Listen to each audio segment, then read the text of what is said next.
Hello everyone, welcome to my channel.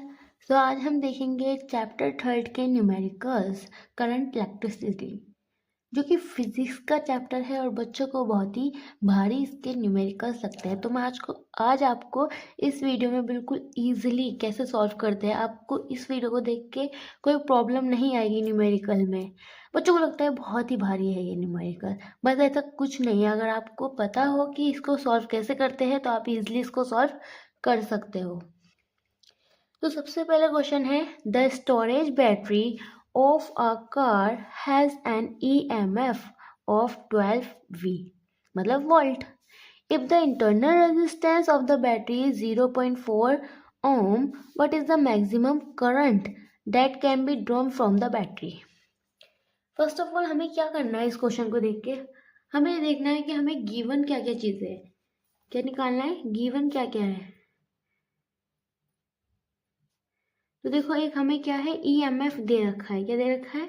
EMF. उसको हम कैसे डिनोट करेंगे ईएमएफ को? किसी को पता है ईएमएफ कैसे निकालते हैं? मतलब ईएमएफ क्या करते हैं, इसको ई से डिनोट करते हैं। हमें क्या दे रखा है, ईएमएफ 12 वोल्ट।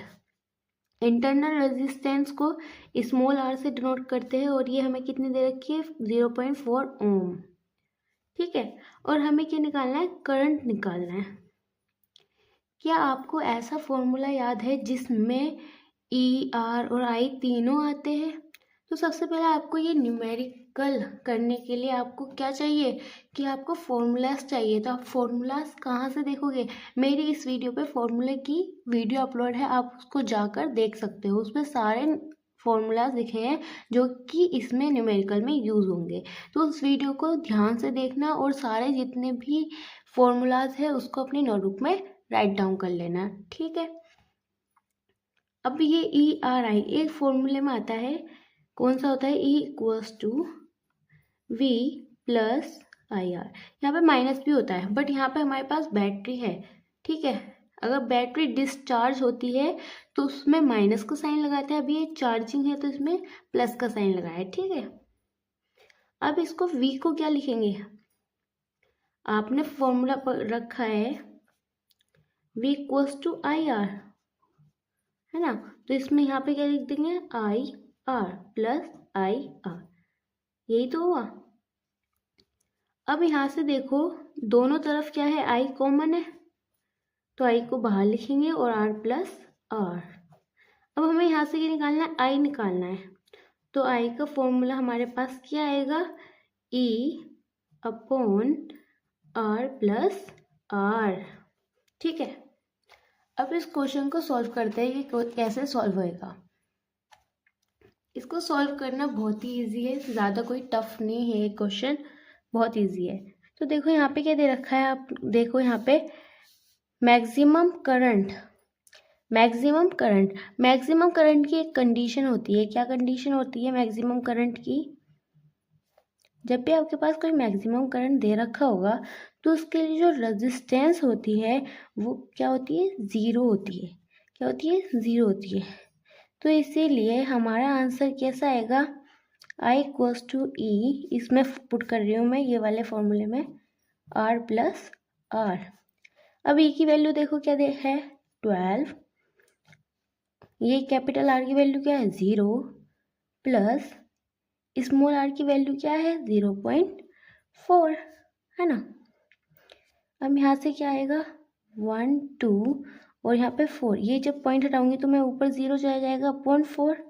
ठीक है, अब जब मैं इसको इससे कट करूंगी तो मेरे पास यहाँ पर क्या आ जाएगा, 30। तो आई की जो वैल्यू आई है, जो आई की वैल्यू है वो क्या है, 30, और इसके लिए क्या लिखते हैं, एम्पियर। तो ये इसका क्या हो गया, आंसर हो गया। समझ आया? एक बार और बता देती हूँ कैसे करा मैंने सॉल्व इसको। सबसे पहले ये एनसीईआरटी का क्वेश्चन है। मतलब इसमें क्या दे रखा था कि एक स्टोरेज बैटरी है, मतलब कि एक चार्ज हुई हुई बैटरी, उसका ईएमएफ दे रखा है। तो ईएमएफ हमने लिखा, इंटरनल रेजिस्टेंस लिखा और इसमें करंट निकालना था। मैक्सिमम करंट के लिए कंडीशन होती है, इसमें क्या हो जाता है, जो आर होता है मतलब रेजिस्टेंस होता है वो क्या होता है, ज़ीरो होता है। ठीक है, वो क्या होता है, ज़ीरो होता है। अब हमने ये तीनों चीज़ें देखी और इसके अकॉर्डिंग हमने ये वाला फॉर्मूला यूज़ किया। आपको ये फॉर्मूला याद होना चाहिए, बहुत सारे क्वेश्चंस में पूछा जाता है, ठीक है। और फिर इसमें ये वैल्यू रख के पुट करके और इसको आंसर निकाल दिया, ठीक है। नेक्स्ट क्वेश्चन है, अब बैटरी ऑफ EMF 10 वोल्ट, ठीक है, EMF दे रखा है 10 वोल्ट एंड इंटरनल रेजिस्टेंस जो है वो है 3 ओम is connected to resistor, ठीक है। if the current in the circuit is 0.5 ampere, what is the resistance of the resistor? अब हमें क्या निकालनी है, रेजिस्टेंस निकालनी है।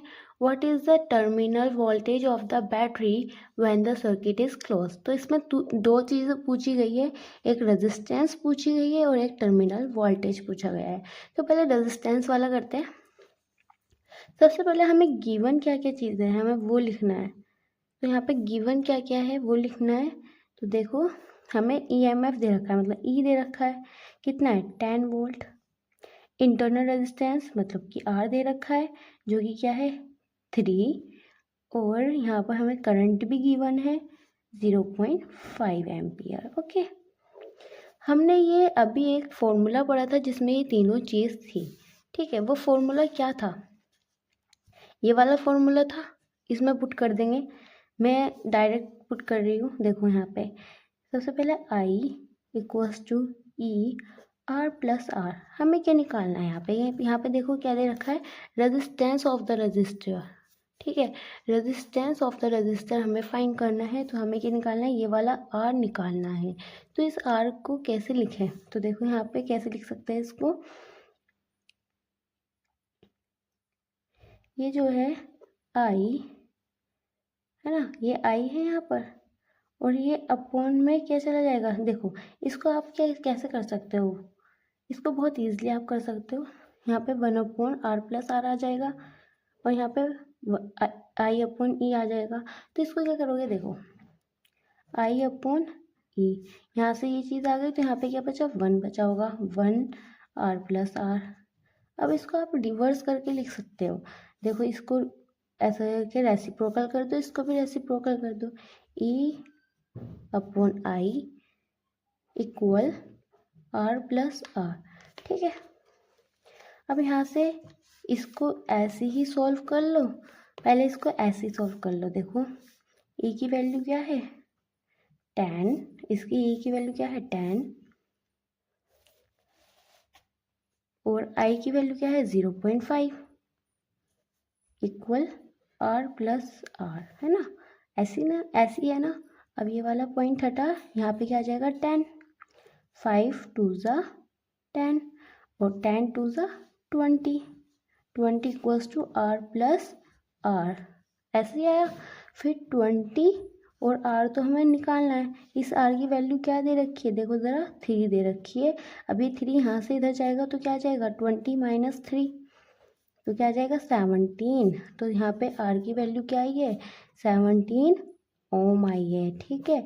R तो हमने फाइंड कर लिया, मतलब हमारा फर्स्ट वाला जो पूछा गया था वो हमने यहाँ से निकाल लिया, इस फॉर्मूले के थ्रू हमने वो यहाँ से निकाल लिया फर्स्ट पॉइंट।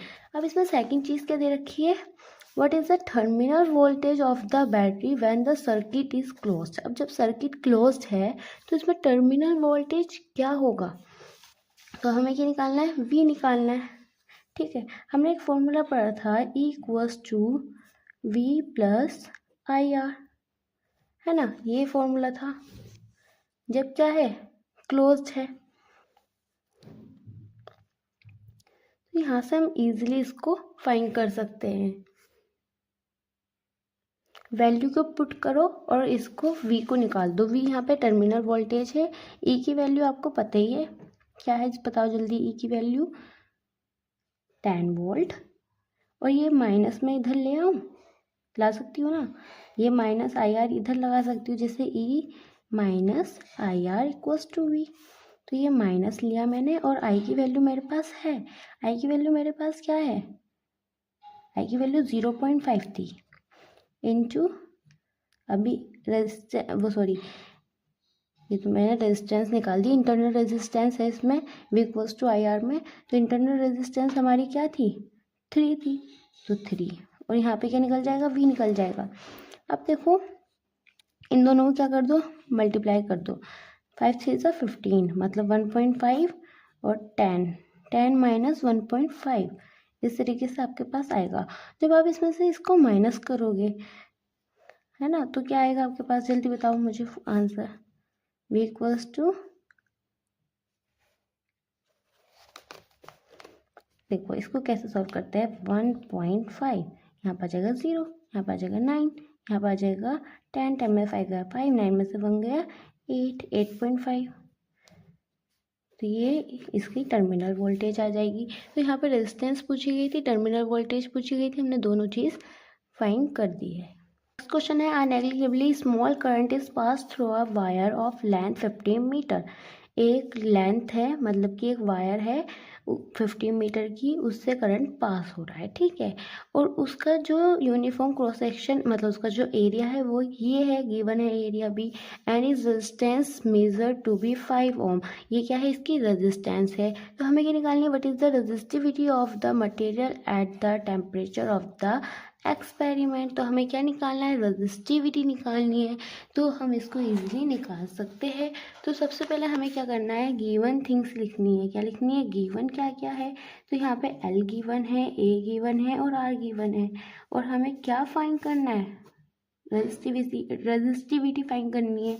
तो एल की वैल्यू क्या है, 15 मीटर, और एरिया क्या है, 6.0 इंटू 10⁻⁻7, या इसको ऐसे लिख दो 6 into 10⁻⁻7, as it is same ही है, ठीक है। इस पॉइंट की कोई वैल्यू नहीं है। और इसकी रेजिस्टेंस क्या है, 5 ओम दे रखी है। तो यहाँ पे क्या लिखेंगे, 5 ओम। अब यहाँ पे देखो रेजिस्टिविटी का फॉर्मूला क्या होता है, बताओ जल्दी क्या होता है। रेजिस्टिविटी का फॉर्मूला होता है RA/L, है ना। तो इसमें क्या करना है, वैल्यू को पुट करो और सॉल्व कर दो। 5 इंटू 6 इंटू 7 और अपॉन में क्या है, एल कितना है, 15। 5 1 ज़ा 5, 5 3 ज़ा 15, है ना। और 3 2 ज़ा 6। तो यहाँ से रो की वैल्यू क्या आ जाएगी, 2 इंटू 10⁻⁻7 ओम मीटर। तो ये क्या है, इसकी रेजिस्टिविटी। क्या है ये, इसकी रेजिस्टिविटी। क्या क्वेश्चन भारी था, नहीं था ना, इजी था ना, बहुत इजी था। क्या आपको ये बोर्ड में पूछा जा सकता है, हाँ शायद पूछ ले। क्या इतने भारी होते हैं फिजिक्स के न्यूमेरिकल जो आप इतने डर जाते हो, नहीं होते। अगर आप उसमें से करके अपना फंडा लगाओगे तो वो बहुत ही इजी होते हैं। नेक्स्ट क्वेश्चन है, a storage battery of EMF eight volt and internal resistance 0.5 ohm is being charged by a 120 volt DC supply using a series resistor of 15.5 ohm. What is the terminal voltage of the battery during charging? ठीक है, एक ही question है, पहले इसको करते हैं, next question पे बाद में फोकस करते हैं। तो हमसे क्या पूछा गया है, इसमें टर्मिनल वोल्टेज निकालना है और ये सीरीज रजिस्टर है, मतलब सीरीज कॉम्बिनेशन में दे रखा है, ठीक है। तो यहाँ पे सबसे पहले हम सॉल्यूशन करते हैं, इसमें गिवन चीज़ें देखते हैं क्या क्या है, ठीक है। गिवन में ना लिखो तो आप इसका एक डायग्राम बना सकते हो इजीली। देखो इसमें 2 EMF है, एक ही E1 मान लो 8 वोल्ट है, उसकी इंटरनल रेजिस्टेंस जो है वो क्या है, 0.5 ओम है, ठीक है। और जो E2 है, मतलब कि E2 क्या दे रखा है, मतलब EMF एक और दे रखा है 120 वोल्ट, तो ये है, और इसकी इंटरनल रेजिस्टेंस क्या है, 15.5 ओम है, ठीक है। समझ आया,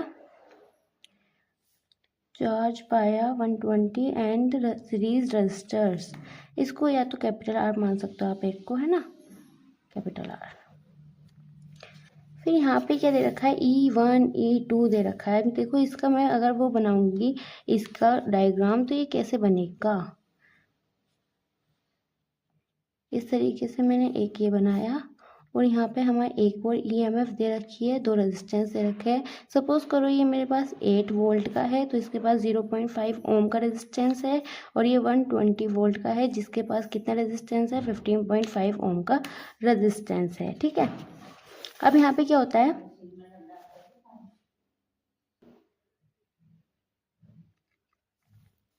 यहाँ पे क्या था E2 E1 है, ठीक है। तो हमें यहाँ पे एक EMF निकालनी है, तो यहाँ पे क्या करना है E2 माइनस E1 करना है, मतलब कि 120 माइनस 8 वोल्ट, ठीक है।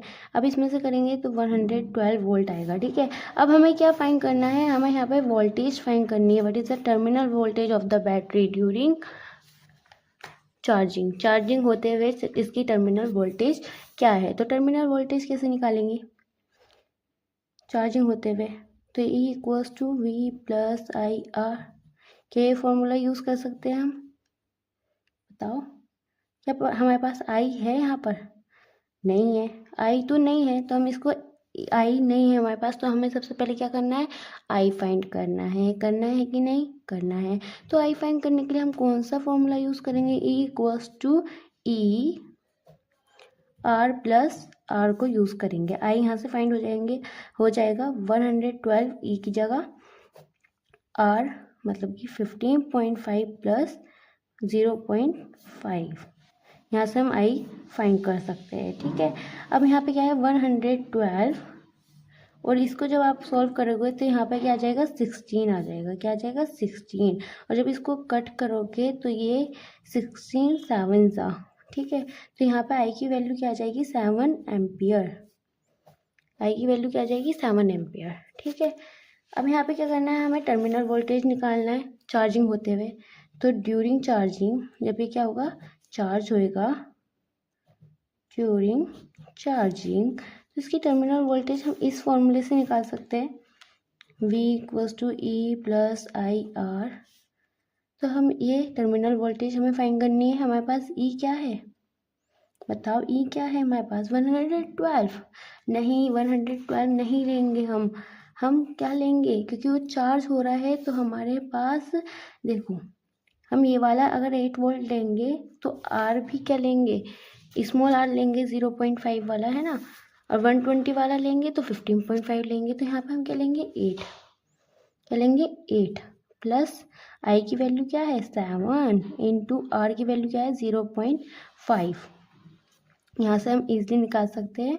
तो यहाँ से हमारा 8 प्लस इसको जब आप मल्टीप्लाई करोगे तो यहाँ पर आ जाएगा 3.5, तो V की वैल्यू क्या आ जाएगी 11.5 वोल्ट, ठीक है। ये क्या है वोल्ट, तो यहाँ से हमारी क्या निकल गई टर्मिनल वोल्टेज निकल गया। अब देखो क्या दे रखा है, what is the purpose of having a series register और इन द चार्जिंग सर्किट, कि इसमें सीरीज रजिस्टर क्यों लगा रखा है, पैरेलल भी लगा सकते थे ना, तो सीरीज ही क्यों लगा रखा है। तो देखो आप यहाँ पे सीरीज इसलिए लगा रखा है, अगर हम सीरीज नहीं लगाएंगे तो वो क्या होगा, वो कहीं पर भी फॉल्ट हो जाता है ना, तो फॉल्ट हो जाएगा, वो डेंजर है, वहाँ पर कभी भी कुछ भी हो सकता है, मतलब उसमें लिमिट। अभी यहाँ पे क्यों लगा हुआ है सीरीज कनेक्शन यहाँ पे इसलिए लगा हुआ है क्योंकि वो क्या करता है, लिमिट करता है करंट को, करंट जब जाता है तो उसको लिमिट करके भेजता है, अगर वो ऐसे ही भेज देगा तो क्या होगा सर्किट में फॉल्ट हो जाएगा। तो यहाँ पे आप अपनी लैंग्वेज में लिख सकते हो, तो रीज़न क्या है यहाँ का, तो आप लिख सकते हो purpose of having a series register in circuit, इसका पर्पस क्या है सीरीज रजिस्टर का सर्किट में होने का, तो क्या पर्पस है, द सीरीज रजिस्टर क्या करता है, सीरीज रजिस्टर क्या करता है, लिमिट करता है करंट को, series register limit the current,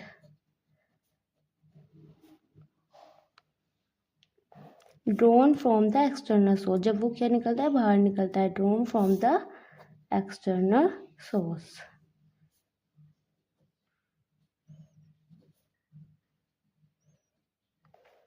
ठीक है। अगर अगर देखो अगर ये अब्सेंस होएगा, मतलब यहाँ पे सीरीज रजिस्टर नहीं होएगा तो क्या होगा, इन अब्सेंस, वो भी लिख सकते हो आप, इन अब्सेंस